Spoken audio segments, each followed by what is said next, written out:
qofkii filaya marka in jaranjarrada guusha noloshu ay tahay dugsi hoose dhexe sare jaamacad badge masters PhD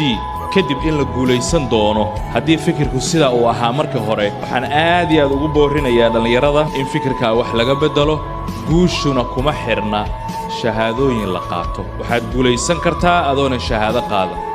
waxa loo baahan yahay oo tahay qofka inuu xirfad leeyahay xirfaduna aynan ku xirnayn qofka 4 sano inuu meel ku xirnaado oo la yiraahdo waxbaad baranaysaa 4 bilood baa 4 sano ka khayr badnaan karta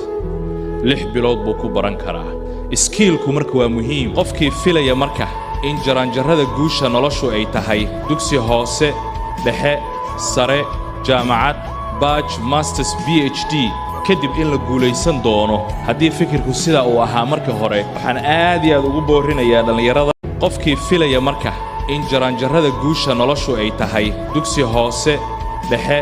sare jaamacad badge masters PhD kadib in la guulaysan doono haddii fikirku sida uu ahaa markii hore waxaan aad iyo aad ugu boorinayaa dhalinyarada in fikirka wax laga bedelo guushuna kuma xirna shahaadooyin la qaato waxaad guulaysan kartaa adoona shahaado qaadan